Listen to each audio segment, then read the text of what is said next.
Olá, tudo bem com você, querido aluno, querida aluna? Estamos aqui para falar hoje, no nosso primeiro momento, no nosso primeiro encontro, para falar sobre gestão e teorias administrativas, onde nessa aula temática inicial é falar um pouco dentro desse universo da administração, da gestão, mas iniciando algo pontual e particular acerca da teoria geral da administração. Vamos falar numa primeira parte, num primeiro momento. Me apresentando, eu sou o professor Ítalo Garrido e vou estar com vocês nessa disciplina. Gostaria de conhecê-los, estar cada vez mais próximo e, no que precisar, vamos compartilhar todo esse conhecimento e elucidar aí o aprendizado de vocês através de toda a teoria geral da administração. Vamos compartilhar um pouco a nossa tela para que a gente possa facilitar o entendimento, a visibilidade do conteúdo para vocês.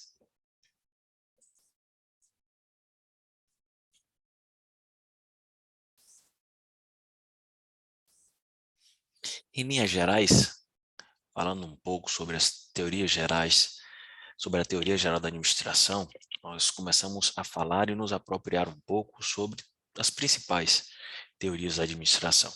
Importante perceber que dentro desse universo da administração, nós vamos ter a administração onde ela passou por diversos períodos, com diversos autores, diversas contribuições, e em cada uma delas nós iremos observar a seguir que teve uma ênfase, uma atividade, um foco diferenciado. A gente pode perceber como você visualiza na tela aí, que iniciou a teoria administrativa a partir da administração científica, aproximadamente em 1903, onde a ênfase era exatamente nas tarefas, o principal enfoque era na racionalização do trabalho, no nível operacional, e a partir daí a administração ela começou a ganhar uns novos enfoques. Então, as mudanças de ênfase, todos os enfoques foram acontecendo gradativamente a partir de um autor, de um estudioso, de um especialista de administração. Inicialmente veio a administração científica, depois veio a teoria clássica, e a partir daí na administração e na teoria clássica já se observava aquilo que foi visto anteriormente na administração científica, a ênfase, e aí na busca pela melhoria contínua, pelo aperfeiçoamento, aí se mudava a ênfase, o enfoque, o foco principal. Então, na teoria clássica, na neoclássica, a gente pode ver aí na teoria da burocracia, na teoria estruturalista, a gente pode observar que não houve mais um foco, onde a ênfase era a tarefa, a ênfase era na estrutura. A gente pode observar aí que passou-se da organização formal, das funções do administrador, já começou a perceber a organização como algo mais burocrático, racional, e aí precisava se analisar a infraestrutura, a análise interorganizacional. Nesse sentido, foi se aperfeiçoando até chegar na ênfase das pessoas. E aí veio aí o que a gente chama de teoria das relações humanas, a teoria do comportamento organizacional, já passou pura e simplesmente do olhar simples, onde o foco era a tarefa, o foco era a estrutura. Desse cenário inicial, o homem, o trabalhador, o operário, ele não era bem visto, ele era tido como um homem boi, um homem que ele não gostava de trabalhar, que ele justamente ele estava ali pura e simplesmente movido por interesses, e a partir daí mudou-se o foco da tarefa, da estrutura, começou-se a usar um foco nas pessoas. E aí veio a teoria das relações humanas, que foi aprofundada com a teoria do comportamento organizacional, pegando o que tinha de bom do foco nas pessoas e aprofundando, não num conceito muito romantizado, mas num conceito mais maduro, mais profissional. E aí depois veio a teoria do desenvolvimento organizacional. Com o passar daí, o enfoque, a ênfase começou a mudar, saindo para o ambiente, na teoria estruturalista, da contingência, depois veio o enfoque na teologia, na tecnologia, onde era a teoria da contingência, e posteriormente a ênfase foi na competitividade. O que a gente pode observar com todo esse quadro, com todo esse cenário, é que nós estamos falando aí de um momento em que as teorias administrativas elas foram passando por reformulações, amadurecimentos, e cada uma foi contribuindo com o avanço da outra. Se pegava, estudava a teoria anterior e a partir daí procurava se fazer melhorias, pegando o que era de positivo, enfatizando e melhorando. Nesse primeiro cenário, a gente fala aí de Taylor e da administração científica, tá? Onde surgiu aproximada aí a administração científica depois da Guerra Civil, aí no fim do século XX, no começo, e onde a indústria ela estava se expandindo, estava aceleradamente se expandindo. Foi uma época onde cresceram grandes empresas como Ford, General Motors, Goodyear, General Electric, dentre outras, e aqui a gente foca exatamente que essa expansão dessas grandes indústrias, dessas grandes corporações, onde aí a gente fala essa época de Taylor ou Taylorismo na administração científica, a gente observa que o estudo dessa expansão estimulou muito a questão de aumentar a eficiência dos processos de produção. Quando a gente fala sobre a questão da eficiência, lá da administração neoclássica, lá na frente, em outro momento, nós iremos falar sobre ela. Peter Drucker falou bastante sobre essa questão da eficiência, eficácia e efetividade. Nós vamos lá aprofundar esses conceitos. Então, aqui a preocupação era com a fabricação eficiente, ou seja, correta dos produtos, tá? E foi se acentuando de acordo com o avanço aí da Revolução Industrial. Então, Taylor, ele que nasceu aproximadamente em 1856, ele foi o precursor. Foi a partir dele que veio o estudo dos tempos e movimentos. Para quê? Para que a partir desse estudo dos tempos e movimentos se pudesse produzir mais. A ênfase, a gente pode verificar que o foco era produzir mais. E para produzir mais eu precisava estudar, Taylor precisou estudar, junto com a sua equipe, o estudo do tempo e movimento de cada trabalhador, de cada operário. Tá? E iniciou todo esse processo dentro da sua perspectiva da maior produção. Então, quando a gente fala sobre essa situação, estamos falando aí sobre os mecanismos e técnicas que Taylor, lá no Taylorismo, ele utilizou dentro da administração científica. Então, como eu falei há pouco, o estudo dos tempos e movimentos, ele verificou também que a partir do estudo de tempos e movimentos era necessário se padronizar ferramentas, padronizar instrumentos, e a partir dessa padronização de ferramentas e instrumentos, ele teve um insight que também seria necessário padronizar os movimentos dos operários, dos trabalhadores, para que eles pudessem produzir mais em menos tempo. E aí veio um sistema de pagamento diferenciado para a época, que era de acordo com o desempenho. Quanto mais você produzia, mais você ganhava. Ainda na administração científica, a gente pode observar que houve aí o desenvolver a melhor tarefa da forma certa, da forma melhor executada, sendo que cada tarefa precisava de uma pessoa certa, um melhor indivíduo para executar, para que ele pudesse fazer bem o seu trabalho, para que ele pudesse fazer isso da forma mais adequada, e aí tinha um treinamento no sentido mais inicial de adestramento, de ensinar o movimento correto, o movimento mais rápido, o movimento mais preciso, para que ele pudesse, de forma correta, produzir ainda mais.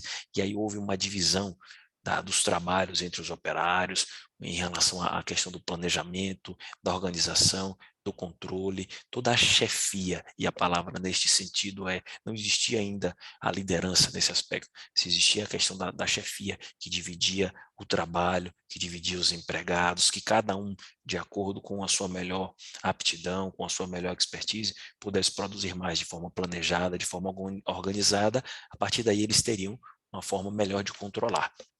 A gente pode dizer ainda, nesse período da administração científica de Taylor, que a administração ela tinha alguns fundamentos. Tá? A administração era vista como ciência, e o objetivo principal desse sistema de administração era assegurar o máximo da prosperidade ao empregado e também, obviamente, ao empregador, né? Existia identidade de interesse dos empregados e dos empregadores, tudo deveria ser levado em consideração, e a influência da produção na prosperidade, ou seja, mais produção, mais ganhos para a empresa e para o colaborador, para o funcionário. A gente pode perceber que ainda na administração científica houve quatro princípios, quatro principais movimentos ou princípios, que foi o princípio do planejamento, o princípio do preparo, o princípio do controle e o princípio da execução. A gente pode observar que a partir desses quatro princípios da administração científica se tinha um objetivo onde no planejamento é substituir o trabalho, o critério individual do operário, a improvisação, por algo mais empírico, científico, a partir do preparo, selecionando cientificamente os trabalhadores de acordo com suas melhores aptidões para treinar, para especializar ele com a ferramenta certa, fazendo aquelas pura e simplesmente função. E a partir daí tinha o princípio do controle e o princípio da boa execução das tarefas. A gente pode observar, e aí tem um filme bacana de Charlie Chaplin chamado Tempos Modernos, que retrata exatamente aquilo que nós estamos falando no período da administração científica. A gente tem a figura de Charlie Chaplin aí, você pode observar que, e assistindo o filme também, vale a pena assistir, que existem movimentos repetitivos, tá? E ele representava a figura de um vagabundo, de uma pessoa que não queria trabalhar, que estava numa fábrica e que, basicamente, dentro dessas atividades, se procurava cada vez mais olhar para a tarefa, para a produção, sem olhar muito para a pessoa, sem olhar muito para o operário. Então, a gente pode observar que foi uma crítica, esse filme ele foi uma crítica a todo o sistema capitalista, todo o sistema de produção industrial, onde os interesses eram tidos pela população, pelos trabalhadores, operários das indústrias naquela época, era exatamente que só queria que eles produzissem, não se olhava para a saúde, para o trabalhador, não se olhava para esses âmbitos, para essas situações. O que se olhava, a partir do que a gente vê aí nesse filme Tempos Modernos, é exatamente a questão do trabalhador que, de tanto fazer um movimento repetitivo, ele ficava alienado, ele ficava doente, tá? E isso aí é muito abordado de forma bem-humorada e irônica por Charlie Chaplin no filme Tempos Modernos. Vale a pena você conferir. E a gente passa para um cenário que é o cenário de Ford. Henry Ford, um empresário aí que nasceu nos Estados Unidos, ele foi responsável por uma grande mudança em todo o cenário da questão da indústria de automóveis, da implantação da linha de montagem. Foi Ford que ele adentrou nessa questão da linha de montagem a partir da Ford Motors Company. E a partir daí a gente pode verificar que a linha de montagem é o ponto principal de todo o reconhecimento que Ford tem e teve em todo o cenário da administração. A gente pode verificar que Ford ele desenvolveu e produziu em massa o modelo T, o veículo modelo T, o automóvel, né? No caso que ele registrou muitas patentes e a partir desse veículo ele pôde, digamos, produzir e ficar conhecido dentro de uma nomenclatura que se chama de Fordismo, onde se buscava pura e simplesmente a produção em massa de um grande número de automóveis.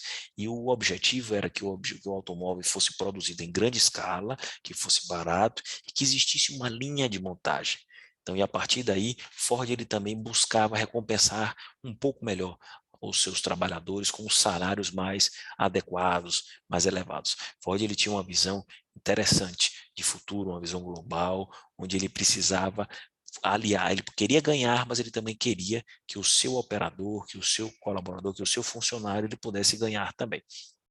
Houve, na linha de Ford, do Fordismo, houve um intenso compromisso em reduzir custos.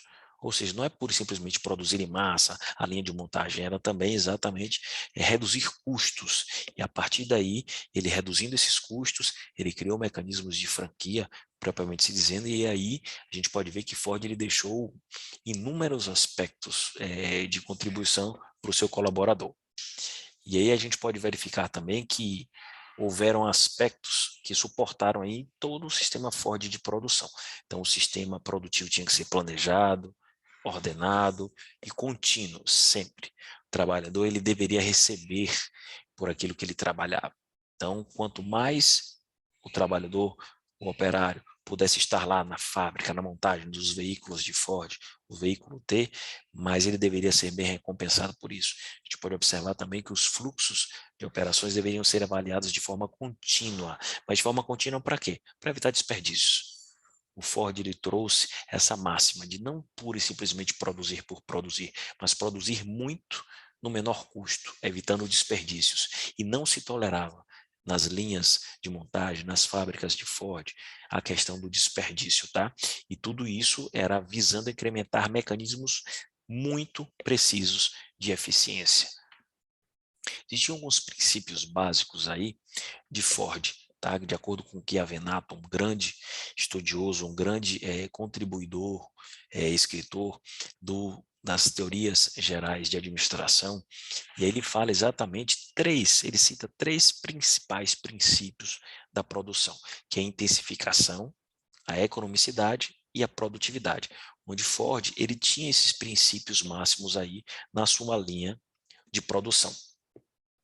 Foi Henry Ford também que aplicou a fabricação de automóveis, no caso, aos dois princípios da produção em massa. Primeiro, dividindo o trabalho, foi um princípio que foi aprofundado por Adam Smith, lá no século XVIII, e o processo de fabricar um produto, no caso, um veículo, era dividido em partes. Cada pessoa, inicialmente em grupos, no sistema de produção em massa, ela tinha uma tarefa física.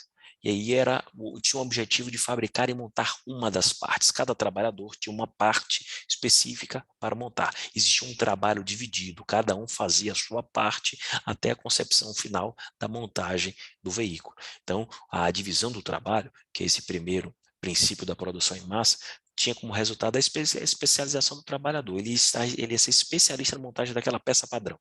Então, quanto mais ele montava aquela peça, mais ele se tornava especialista. A gente pode ver também que existia o segundo princípio, que é a fabricação de peças e componentes padronizados. Ou seja, existia uma pessoa que anteriormente, como a gente viu, ele estava ali montando uma peça específica e depois desse princípio, Ford ele atribuiu um novo princípio que é a fabricação de peças, componentes padronizados. E esses componentes não tinham que ser pura e simplesmente padronizados, mas eles podiam ser intercambiáveis, não precisava ficar ali, eles poderiam ir para outras fábricas, para outros mecanismos de franquia. E aí cada peça ou componente podia ser montada em qualquer sistema ou produto final, tá? Desde que fosse para montar os veículos Ford. Ford tinha essa ideia e concepção. A gente pode perceber, então, que existia um cenário que a gente falou da administração científica, do sistema Ford de produção e de uma organização também da General Motors, onde a gente pode perceber que o que Taylor, na administração científica, que tinha ênfase na eficiência do produto, foi aperfeiçoado no Fordismo por Henry Ford, onde ele já percebia outras necessidades, outras estruturas, e ele poderia perceber, por exemplo, a linha de montagem, ele trouxe a especialização do trabalhador, ele pegou um sistema produtivo de administração de forma mais sistematizada, de forma mais vertical, controlando os fornecimentos, eram produtos para todos, ele tinha um modelo a trabalhar. E aí com a General Motors, houve o estudo do que foi de bom na administração científica, no sistema Ford de produção, e aí verificou que poderia se fazer não só um produto para todo mundo, mas um produto para cada tipo de cliente. E aí foi algo inovador, tá?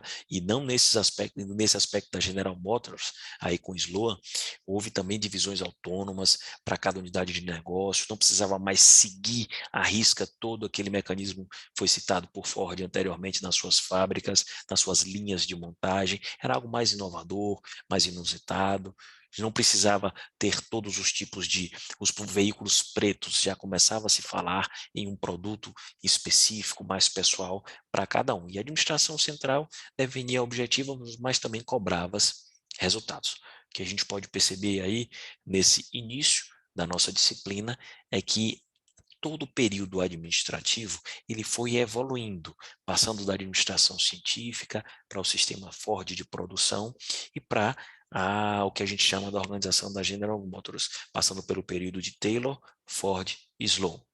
Espero que você tenha aprendido até aqui um pouco sobre o início dessa administração científica do sistema Ford de produção, da organização da General Motors, e com isso a gente pode falar sobre esse primeiro cenário, sobre esse primeiro momento em que nós iremos falar sobre a teoria geral da administração. Um grande abraço, fica com Deus e até mais.